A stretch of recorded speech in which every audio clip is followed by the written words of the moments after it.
Muy buenas tardes a todas y a todos los miembros de la comunidad CUSEA, de la comunidad universitaria de la Universidad de Guadalajara y la sociedad en general. Mi nombre es Edgar Quintanilla y es un honor recibirlos otra vez en este Dialogando con. Esta emisión que jueves con jueves tenemos la oportunidad aquí a través de las redes sociales de CUSEA de platicar para la comunidad universitaria con la comunidad universitaria.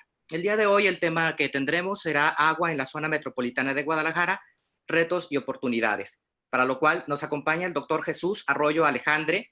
Él es jefe del INESER, del departamento del INESER CUSEA, y nos hablará sobre el tratamiento del agua en la zona metropolitana de Guadalajara, los retos que existen en la actualidad para tener un mejor cuidado de este vital líquido y las oportunidades que se presentan. Abordaremos también el tema a lo mejor de las inundaciones en la zona metropolitana, el por qué suceden y todo lo que está pasando alrededor de nuestra ciudad con el tema del agua. Me voy a permitir presentarles al doctor José María Nava Preciado. Él es secretario académico del CUSEA, el cual nos estará acompañando y será el moderador de este diálogo con el doctor Jesús Arroyo Alejandre. Doctor Nava, buenas tardes, bienvenido. Buenas tardes, muchas gracias, bienvenidas todas, todos y desde luego nuestro invitado Jesús Arroyo. Me voy a permitir leer el currículum del doctor Jesús Arroyo Alejandre para dar inicio a este diálogo. El doctor Jesús Arroyo es licenciado en Economía, obtuvo el grado de maestro en Planificación Regional por la London School of Economics de Londres y el grado de maestro y doctor en Ciencia Regional por la Universidad de Cornell en Estados Unidos.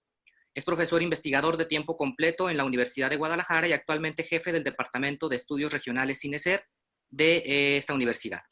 Por su amplia trayectoria en investigación, es miembro del Sistema Nacional de Investigadores desde 1986 a la fecha, alcanzando el nivel 3. Sus resultados de investigación han sido publicados mediante artículos en revistas especializadas y libros tanto en México como en el extranjero. Sin más, es un grande honor para todos nosotros tener esta tarde al doctor Jesús Arroyo Alejandre con nosotros. Bienvenido, doctor, buenas tardes. Buenas tardes, muchas gracias. Bueno, vamos a iniciar platicando con nuestro invitado, con Jesús Arroyo, el cual es un honor poder dialogar con él, desde luego, porque, bueno, Jesús Arroyo es una persona que se ha dedicado a la investigación desde hace mucho tiempo. Y una primera pregunta que te haría, Jesús, es ¿desde cuándo surgió el interés por trabajar el tema del agua? Bueno, primero que nada, muchas gracias por la invitación. Le comentaba a Edgar, José María, que cómo se dieron cuenta que yo estudiaba el tema del agua, porque en realidad muy pocas personas lo saben, excepto mis colegas del grupo que estudiamos cuestiones del agua. Ya me comentó que fue a través de la coordinación de investigación que él se dio cuenta de un libro que coordinamos el doctor Boris Greisborg del Colegio de México y yo, de una reunión que hicimos a nivel nacional sobre el tema del agua con enfoque en zonas metropolitanas, la Ciudad de México, Monterrey y Guadalajara. Esa reunión nacional de ese libro que Edgar vio seguramente, fue una segunda. La primera, hace ya casi unos 15 años, también con un grupo de expertos académicos sobre el tema, hablamos del futuro del agua y también se publicó un libro. Ambos libros están publicados por la Universidad de Guadalajara, la UCLA y Juan Pablos y el Colegio de México. Sí. Son una colección de artículos resultados de esas reuniones y pues primero fue el futuro del agua y ya en la segunda reunión le llamamos el agua, el futuro ineludible.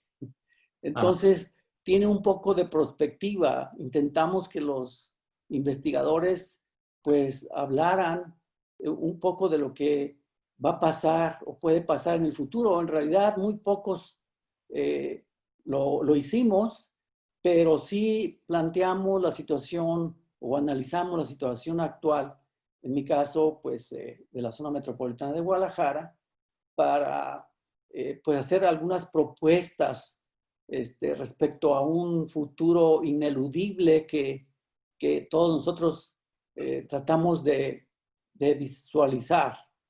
Y ineludible en términos de que lo que estamos haciendo ahora y lo que está pasando ahora, pues obviamente va a repercute, o lo que no estamos haciendo va a repercutir en el futuro, ¿no? Así es. Oye, a propósito que mencionas esto de lo que se está haciendo ahora y de lo que se vive, ¿tú cómo ves en este momento la escasez de agua en la zona metropolitana de Guadalajara? Mira, primero quisiera dar un contexto general del problema del agua para ya adentrarme a Guadalajara, a la zona metropolitana. Correcto. Muy rápidamente. El problema del agua es un problema general, global, que está en crisis en algunas regiones. En otras regiones es muy grave la situación. Y en otras regiones hay sobra de agua, hay muchas inundaciones, etcétera. Y pues está relacionado obviamente con el cambio climático, el calentamiento global, que pues está haciendo que se evapore el agua y tiene que ver con todo el problema ecológico referente a la tala de los bosques, la depredación de las áreas vegetales que captan el agua en las afluentes de los ríos, tiene que ver en gran medida también con pues lo que vivimos de nuestro sistema económico globalizado, una economía internacionalizada que se caracteriza por un excesivo consumo de muchos productos y servicios que pueden considerarse innecesarios, con un rapidísimo crecimiento de nuevos productos y con una reducción del costo de los mismos, etcétera, que lo que está haciendo es que haya una presión muy fuerte sobre el uso de los recursos naturales y las materias primas. Yo recuerdo en los años 70 que se hizo un grupo a nivel internacional que se llamó el Club de Roma. No sé si a lo mejor tú no te acuerdas de eso. Ese Club de Roma, en él participó un mexicano muy reconocido, don Víctor Urquidi, el profesor Víctor Urquidi, presidente del Colegio de México. Sí, sí. Fue uno de los fundadores de ese club, de ese grupo, y todavía sobrevive Meadows, Denise Meadows, que participó en ese grupo. Entonces, en los 70s realizaron una reunión y publicaron un libro que se llamó Los límites del crecimiento. Ok. Ya desde entonces se hablaba de que el crecimiento económico no puede ser ilimitado. Tiene sus límites. Desde el punto de vista ecológico principalmente y de los recursos naturales, ¿no? Pues fue muy criticado ese libro, pero las críticas, algunas de ellas tuvieron que ver con la predicción de Malthus del crecimiento de población, que él decía pues que el crecimiento de población era progresivo y los medios de sobrevivencia, de alimentación sobre todo, era de carácter aritmético, y el otro era progresivo, era exponencial. Efectivamente, el crecimiento de población pues sí es progresivo. Entonces, él predecía pues problemas muy serios que solamente guerras, hambrunas, etcétera, o la reducción voluntaria de la población podrían evitar. Pero se equivocó un poco porque el crecimiento del conocimiento, la tecnología, etcétera, hizo que pues se aumentaran los rendimientos de la producción de alimentos, nuevos productos, etcétera, y la predicción de Malthus no se dio. En ese orden de ideas fue que criticaron al grupo del Club de Roma. Y pues hubo un debate internacional muy interesante sobre si había límites o no del crecimiento.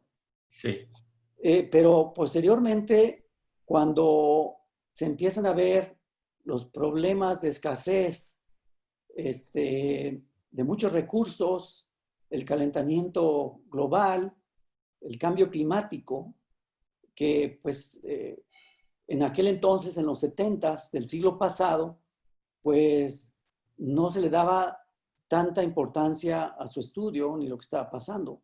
sí, sí, Pero, pero posteriormente se fue avanzando y se fue demostrando que efectivamente, pues la carrera entre la producción de bienes y servicios, la carrera económica, por así decirlo, el consumo sí, y la conservación o no conservación de los eh, recursos y del medio ambiente, pues estaba ganando la primera.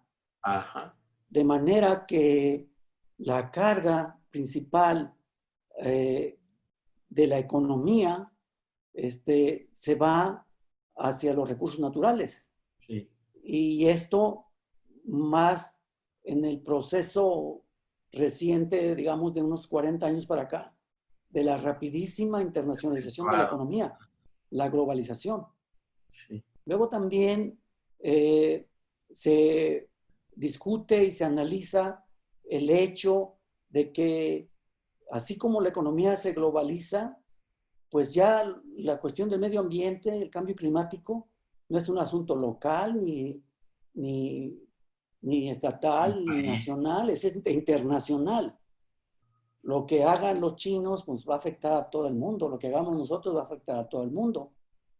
Y muy poquito se gana con que Alemania sea muy protectora de sus recursos y del medio ambiente sí, y limpie bien su agua, etcétera, si la mayoría de la población y de países no lo hacemos. Entonces hay una interconexión muy importante global entre cambio climático, calentamiento global, producción de bienes y servicios, internacionalización de los mismos y lo que es muy importante que también se ha estudiado, pero que también está interrelacionado, no lo mencioné, es el uso de la energía. La energía es, como sabes, pues el 70% viene de energéticos fósiles, ¿no? sí, sí, El petróleo y demás, carbón y todo esto que influye mucho en el calentamiento. Eh, el resto, pues sí, son otro tipo de energías más limpias, sí, no totalmente verdes y totalmente limpias, porque pues no existe una fuente de sí, energía totalmente limpia. Hablamos mucho y también los medios hablan mucho de la energía eólica, de los vientos y de los paneles solares así es. o la energía de la luz, ¿no? Porque no es del sol, realmente es de la luz. Bueno, la luz viene del sol, ¿no? este, Es nuestro pero lenguaje común. sí, pero son fotovoltaicas, entonces es luz la energía. Digo, la luz se convierte en energía. Tanto los generadores eólicos como los paneles, su producción requiere mucha energía para fundir los materiales, para muchas cosas, para su producción. Entonces, la energía que se usa no necesariamente es limpia, porque es bastante.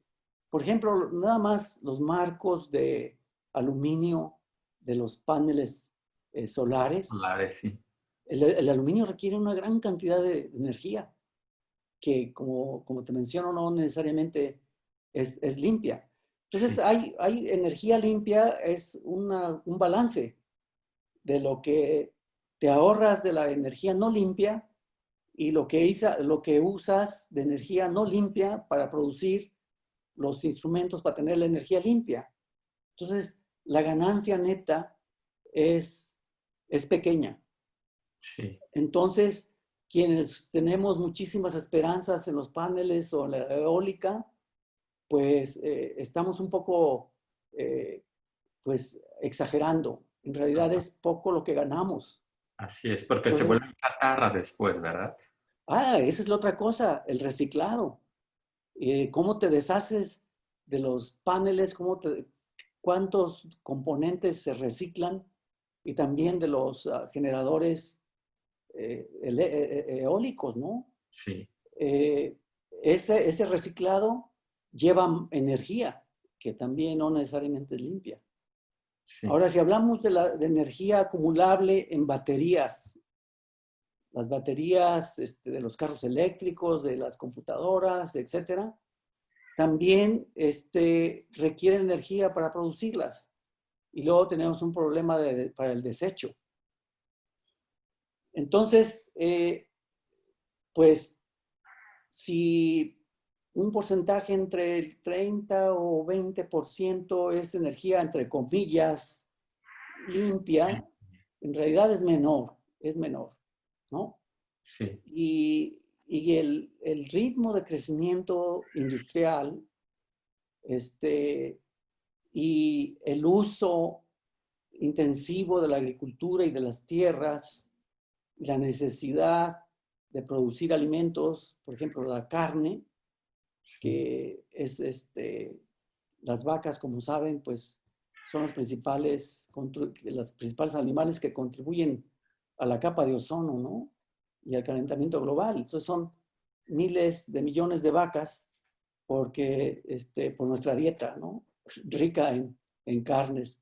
Bueno, en fin, todo esto para mencionar que es, es muy, o está muy adelantado el consumo y la producción de servicios con energías no sustentables o energías que están dañando más al medio ambiente y que es la causa del cambio climático y el calentamiento global que repercute, ahora sí, en el agua, ajá. porque hay más evaporación del agua Ok, y que los procesos industriales requieren de agua, muchos de los procesos industriales. La urbanización es otro de los aspectos sí, que tienen que ver con el mayor consumo de agua, pero yo diría que en general eh, tenemos que hay también fallas por parte de lo que sería la administración, gobernanza del agua y fallas de mercado. Eh, Falla de mercado en el sentido de que no tiene el mismo valor o no pondera el mercado el valor real del agua, a pesar de que es vital para que vivamos nosotros, claro. y no valora también otros recursos, ¿no? Como el aire, la atmósfera, la tierra, los bosques. Sin los bosques, pues no tenemos captación de agua. Sin la captación, pues hay escasez en las ciudades. Claro.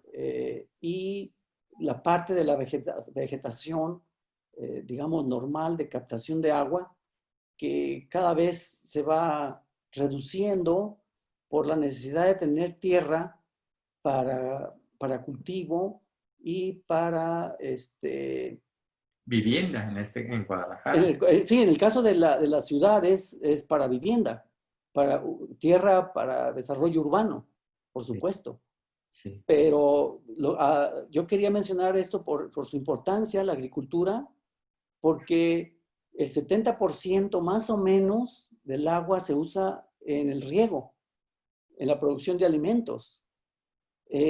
Algunos mencionan que México tiene el 80%, que es un porcentaje enorme. Pues hacen cálculos gruesos también porque el agua ah, para el cultivo, por ejemplo, de hortalizas, de frutas, de productos agrícolas de exportación. Entonces, si es de riego, es como si exportáramos también agua, ¿no? Ah, sí, sí, A sí. través de los productos. Productos, sí. Pero evidentemente, si exportamos muchos automóviles y autopartes y los componentes de ese automóvil, pues en la producción industrial de esas autopartes y de esos, hay uso de agua, ¿no? Y por otro lado, tiene que ver con que no se cuida, no se cuida porque pues no la limpiamos. En el caso de Guadalajara, hasta, hasta que se terminó la construcción de la presa de Agua Prieta y la presa del Hogado para el tratamiento de aguas residuales o aguas negras, estábamos tratando únicamente el 8% de estas aguas. Ahora con estas plantas tratadoras de Agua Prieta y del Ahogado, se supone que podríamos, bueno, ese es un dato oficial, que podremos estar tratando alrededor del 95% del agua. Pero ese es un cálculo siempre y cuando trabajen las dos presas al máximo. Sí. La verdad es que no trabajan al máximo actualmente. Y tenemos un tratamiento del agua de aproximadamente 65 al 70%. Bueno, esas son construcciones más o menos recientes. Creo que empezaron a funcionar hace como unos 6 años. No estoy seguro de la fecha exacta. Y el crecimiento de las aguas residuales, pues sigue su curso, ¿no? Bueno, ¿por qué no funcionan al 100% y por qué decimos o se calcula en términos gruesos de que no estamos tratando alrededor de 20-25% o tal vez más de las aguas residuales? Bueno, la situación de Guadalajara es una situación que fue pues muy agradable, una ciudad en primaveras todo el tiempo, ¿no? Para hasta los años 50, 60 más o menos. Y pues su localización envidiable en términos de disponibilidad de agua, pero con problema de que nos establecimos y llegamos en el Valle de Atemajac y llegamos rápidamente a la ladera de la barranca. Sí. Y eso ha sido una tragedia. Digo, una tragedia ecológica, pues, ¿no? Sí, sí, sí. O ambiental. Porque entonces tienes la barranca y ahí echas todo lo que puedas, ¿no? Así es. En cuanto llega la ciudad a la barranca, ahora si nos metemos a Google Earth, vamos a poder a ver que las casas están exactamente a la orilla de la barranca. En la ladera que da la pendiente hacia la barranca, se calcula que existen alrededor de 350,000 habitantes. Uy. Entonces, ¿el drenaje a dónde va? Sí, sí. Es decir, las aguas negras ¿a dónde van? A la barranca. Sí. Y antes, las aguas negras de la cuenca del río San Juan de Dios también iban a la barranca, con un mínimo tratamiento. Para poder canalizar esa agua de la ladera de la barranca a la presa de Arcediano y a la presa de agua, perdón, a la planta tratadora de Agua Prieta y la planta tratadora del Ahogado, requiere canales o túneles pues de 10 a 15 kilómetros de largos, que no existen. O sea, fueron obras incompletas. Se necesita un colector abajo de la parte de la pendiente de la barranca, de varios kilómetros, tal vez unos 15, para dirigir lo que está ahorita la gente tirando a la barranca hacia la planta tratadora de Agua Prieta y igual hacia la planta del ahogado. Así es. De manera que, pues, en el sentido del tratamiento y uso del agua y los problemas que puede haber en la zona metropolitana de Guadalajara, no estamos bien calificados, digamos, ¿no? Se ha dejado de hacer o se han Y hecho hacer. cosas malas, ¿no? O no adecuadas, digamos, para el uso del agua. Por ejemplo, el estudio de un colega amigo, Carlos Garrocho, él estudió a 50 zonas metropolitanas en cuanto a cómo cómo está su situación de medio ambiente y de vulnerabilidad respecto del agua y de otras variables que tomó. Y nosotros, Guadalajara sale en último lugar. ¿Cómo? Antes de que se anunciara cuánto estaba procesando la planta de Agua Prieta, ¿no? Ajá. En último lugar, en cuanto al riesgo ambiental y de agua. Paradójicamente, estando en una situación de localización con abundante agua. Abundante agua. Sí. Y entonces aquí entramos al otro tema, de por qué hay problemas de agua, pues también por manejo y Así es. gobernanza. Sí, porque uno de los problemas que hay en la ciudad es precisamente, de repente, como tú dices, una abundante pero escasez de agua. Al mismo tiempo, esa es la paradoja. Hay abundancia, pero al mismo tiempo hay escasez, ¿verdad? Sí, Hay zonas que efectivamente no tienen agua y bueno, pues eso convierte a la ciudad en un problema, ha convertido el problema de la carencia del agua en un problema y curiosamente esas zonas que no tienen agua potable son cuando hay fuertes temporales, son las afectadas por las lluvias. así es. Sí, conceptualmente lo que nosotros estudiamos es lo que se llama el PROCOSAN, que es la provisión, tratamiento o saneamiento y control del agua. Esos son los tres conceptos que están interrelacionados y se estudian con respecto al agua y el crecimiento urbano, ¿no? Entonces, pues hasta ahorita yo he estado hablando más que nada de lo que es el tratamiento y saneamiento del agua, porque sí es un problema serio, porque sería posible, si estuvieran bien tratadas, pues reciclarlas y darles otro uso, ¿no? Pero ahí tiene que ver pues la administración o gobernanza del agua. Ujú. Y en cuanto a la provisión, ahí está la cuestión de que efectivamente es una paradoja. Eh, Guadalajara, en los años 50 otra vez, tenía riachuelos, tenía los colomos en Sí, la primavera, tenía la laguna que ahora es el parque de Soquipan, y una gran cantidad de, digamos, de nacimientos de agua en Guadalajara, en Zapopan, incluso en Tonalá y Tlaquepaque, que fueron, pues, por decirlo así, desaparecidos por la mancha urbana. así es. Más o menos casi a la misma escala que cuando entubaron entubaron el río San Juan de Dios. Ajá. Ese río que era digamos, podría haber sido un atractivo urbano como Claro, otras ciudades europeas, que venía de escurrimientos y del nacimiento en el agua azul y de partes boscosas. Lo entubaron para hacer la calzada de Independencia, que era crecimiento.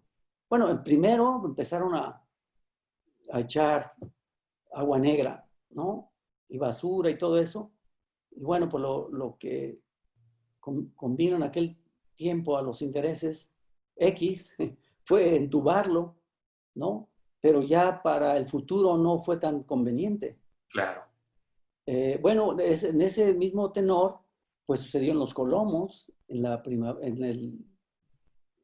Providencia, acá ya en Atemajac, de manera que se convierten las áreas, digamos, verdes, acuosas y de mantos freáticos, etcétera, en ciudad, en suelo urbano. Sí. Y entonces, si no se respetan la planificación y se expande digamos, la red de drenaje que puede conducir el agua adecuadamente, tanto de lluvia como residual, pues entonces tenemos las inundaciones que pues se han hecho críticas en los últimos, no sé, 10 años, un poquito Claro. más. En este punto, Jesús, nos hacen una pregunta las personas que nos escuchan.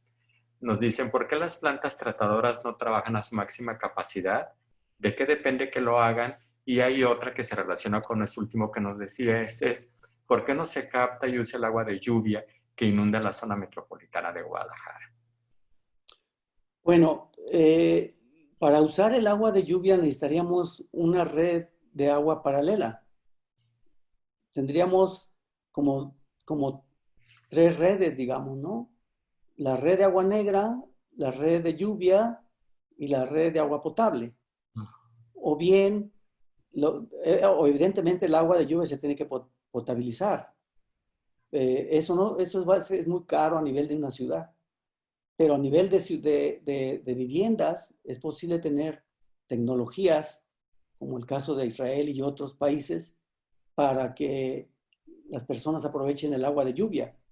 Sí. Entonces, si no tenemos la red de colectores suficientes para que no haya inundaciones, porque el crecimiento rebasó los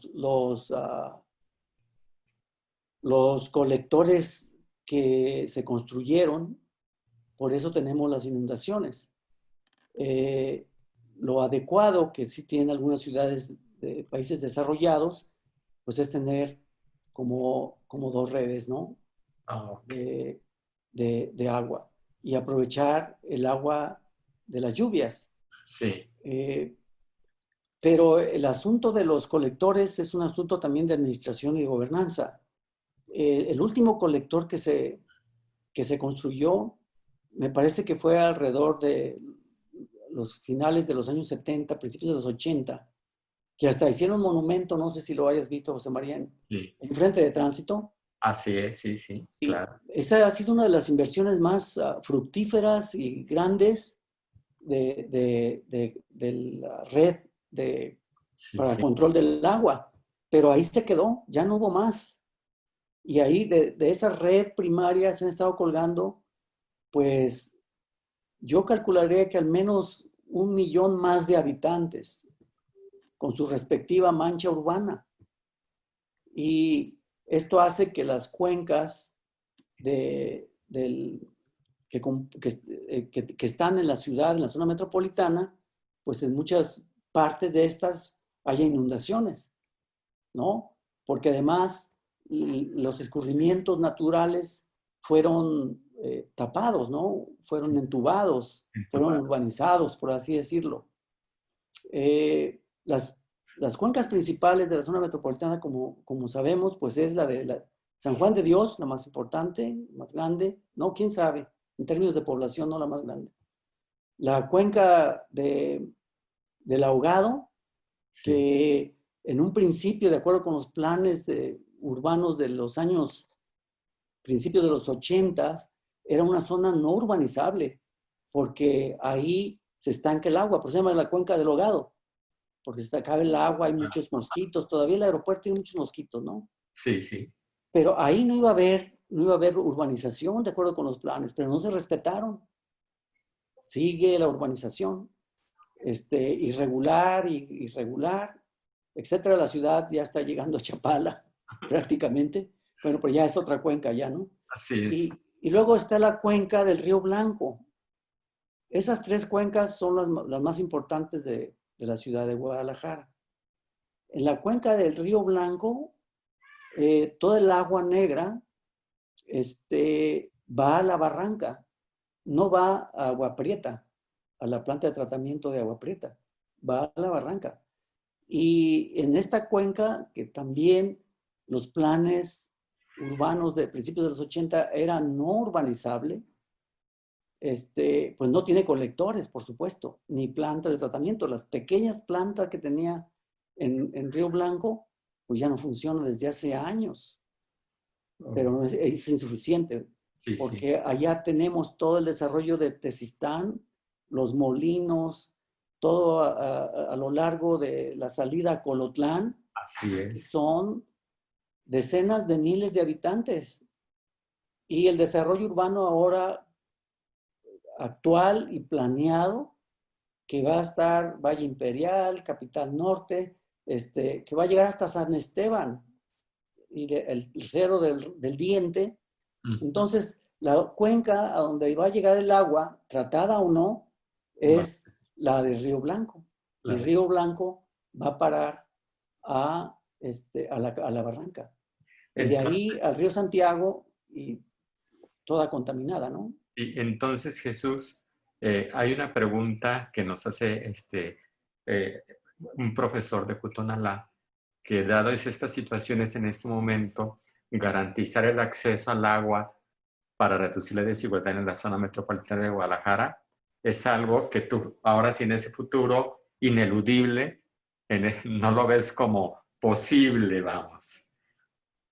Sí, nada más una disculpa porque no contesté la otra pregunta de por qué no usa el 100% de las plantas tratadoras. Sí. Es muy sencillo, lo mencioné, porque para usar el 100% habría que conducir el agua negra de muchas partes de la ladera de la barranca y de otras partes que no son ladera a través de colectores de agua residual hacia las plantas de tratamiento, que son, pues, por ejemplo, la de Agua Prieta es muy grande.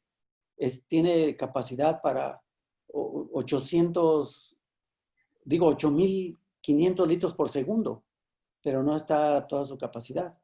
Y la otra cuestión es que el agua que se trata, pues no se recicla, ¿no? Normalmente se va al río Santiago, pues que está bien, ya tratada, ¿no? Pero no están a toda su capacidad y sería sumamente costoso conducir el agua residual de la ladera hacia esas plantas. Por eso la alternativa es plantas pequeñas, tratadoras, por áreas que sean cuidadas por vecinos, por la comunidad, del municipio, porque cada planta tratadora pues cuesta dinero, ¿no? Su mantenimiento. Y requiere también cierta infraestructura de drenaje. Entonces, como la mayor parte de la población de la ladera es de ingresos bajos, pues no están en capacidad de sufragar esas plantas, de mantener y de pagar una infraestructura. Pero sería, creo yo, más barato, por así decirlo, en términos económicos, pequeñas plantas, sin dejar de considerar que haya ductos, aunque sean más cortos, en la ladera para conducir la residual a las plantas de tratamiento ya existentes. Y la otra cuestión de la desigualdad, pues conecta con esto mismo, ¿no? De que las partes pobres, que en su mayoría están en la ladera de la barranca y también para allá para el Coli, en la parte sur, y bueno, hay otras zonas, ¿no? Claro. Están, bueno, hay muchas zonas, pues, pero la que conozco y que creo que concentra más la población que no tiene agua entubada, que tiene que tener pues hidrantes en tinacos, lo llenan con pipas, y lo que ha sido muy común los diablitos de agua. Sí, sí, La gente se conecta con tubos a la red que hay agua y así obtiene lo necesario porque pues llega con muy poca presión y muy poca agua y poca presión, claro. ¿no? De manera que es una forma de obtener agua mientras le llega la infraestructura para tener su agua entubada dentro de su vivienda. Sí. ¿Por qué no se hace esa infraestructura o por qué tarda años en hacerse? Tiene que ver con Sí, claro. la desigualdad económica y la administración y gobernanza del agua. Los recursos no son suficientes para rápidamente integrar las nuevas urbanizaciones a la red de agua, sobre todo las áreas pobres, las áreas en donde se manifiesta más claramente la desigualdad, que son normalmente las que surgen de manera irregular o que surgieron de manera irregular. Sí. Por ejemplo, para el auditorio, a lo mejor no tiene el dato grueso de aproximadamente el 60% de la tierra urbanizada de Guadalajara fue de manera irregular. Oh, Irregular quiere decir que los dueños de la tierra o los ejidatarios, que ya no existen, pero los ejidatarios hacían sus propios planes, trazaban sus calles y empezaban a vender los terrenos, ¿no? sí, sí. Ya después el municipio se encargaba de regularizar y el Estado y de proveerlos de servicio. Pero el crecimiento fue tan grande que pues todavía tenemos lugares importantes de población Sí, pobre, sobre todo, que no tiene infraestructura, así es. ni de agua ni de drenaje. Y en todo esto, Jesús, ya para ir cerrando, si bien es cierto que tú nos dices hay problemas de administración, de gobernanza, del agua, hay problemas sobre el aprovechar las tratadoras de aguas residuales, en fin. La Universidad de Guadalajara, ¿qué está aportando? Ahora sí, desde la academia, ¿qué está aportando para que las autoridades puedan como atender, resolver en parte uno o algunos de los problemas que tú nos has platicado?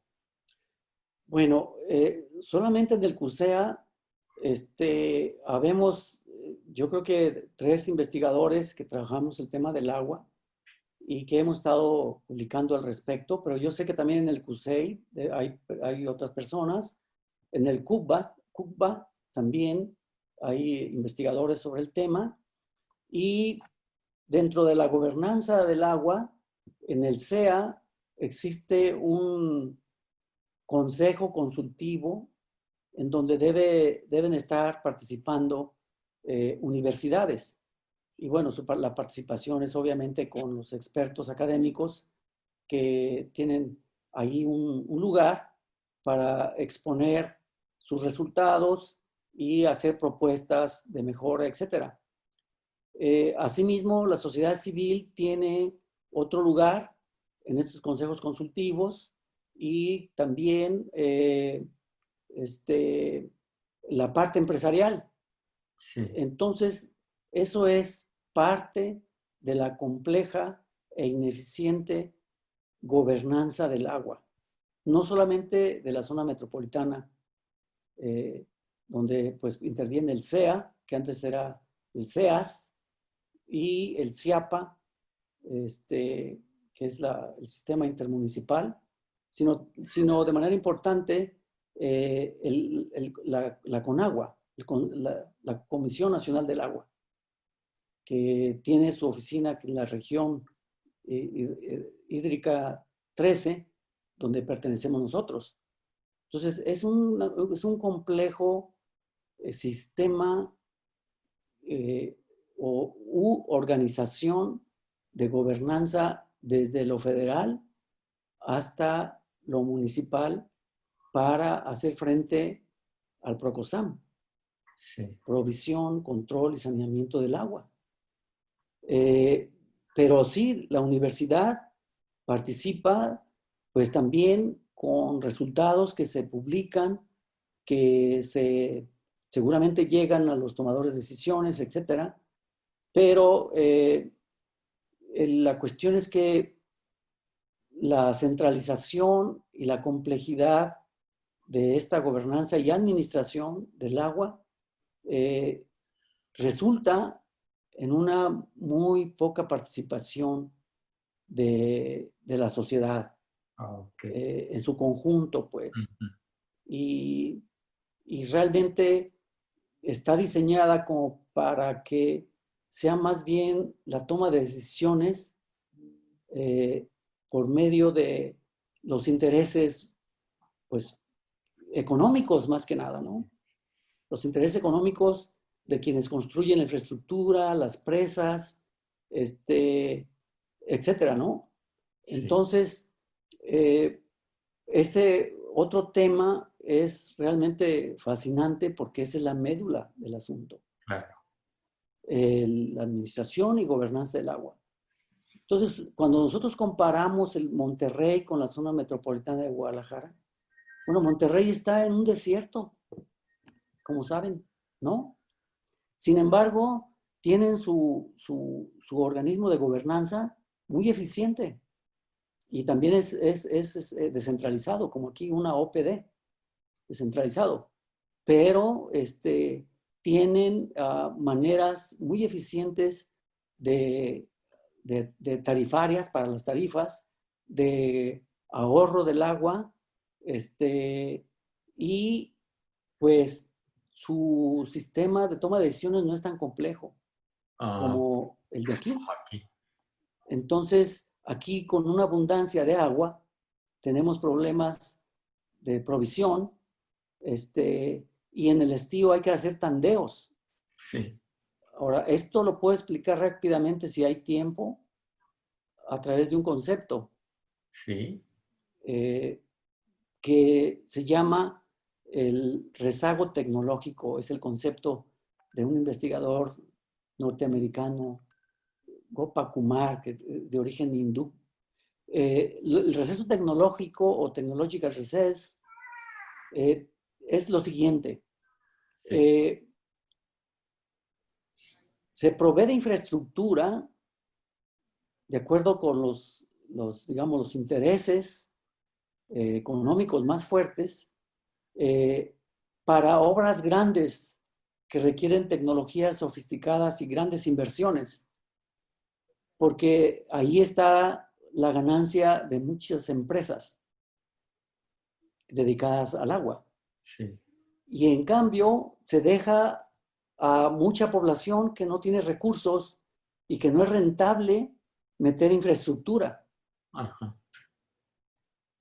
Por ejemplo, pues la obra del Agua Prieta, pues ahí sí, una obra multimillonaria, pues no se compararía con el hacer, digamos, que los municipios y las comunidades tuvieran sus propias plantas de tratamiento, como lo hacen, fíjate, José María, como lo hacen algunos colonos de colonias, pues, ¿no? Sí, O sí. de condominios, que tienen su propio pozo, que tienen su planta de tratamiento, y bueno, pues tienen que pagar mantenimiento por eso. Claro. Pero eso normalmente de clase media, alta y alta, ¿no? Bueno, Jesús, Sí, perdón, creo que el tiempo ya nos gana. sí, Yo agradecerte por este diálogo, sin duda. Abordaste temas muy importantes que ojalá y sensibilicen sobre todo a la gente que está escuchando y desde luego también a las autoridades, porque como tú dices, la administración y la gobernanza del agua, pues es un elemento estratégico precisamente para acabar con esta inequidad en la distribución del agua, ¿no? Entonces yo te agradezco, dejas muchos temas abiertos, los cuales desde luego creo que son muy importantes para seguirlos discutiendo y reflexionando en nuestro momento. Bueno, yo a nombre del CUSEA te agradezco este diálogo y desde luego agradezco a las personas que nos están siguiendo y nos escuchan este tema tan interesante y pues nos vemos en la próxima, que haya una próxima para seguir abordando este tema tan importante, que creo yo que uno de los puntos importantes que hay que hacer es dialogar de la manera en cómo estamos haciendo, para que entre más gente escuche, pues esto permite también tomar un poco más de conciencia de lo que está pasando en el agua. Pues muchas gracias, Jesús. Nos vemos en la próxima. Muchas gracias a ti y a todos los que intervinieron en este diálogo. Muchas gracias por la invitación. Hasta luego. Agradecemos mucho la presencia del doctor Jesús Arroyo Alejandre, jefe del departamento del INESER, del doctor José María Nava Preciado, secretario académico del CUSEA, que esta tarde nos han traído, sin lugar a dudas, muchas reflexiones y muchos temas de aprendizaje. Y nos vemos el próximo jueves a las 12 del día en una emisión más de Dialogando con. Muchísimas gracias. Muy bien, Gracias. Hasta luego.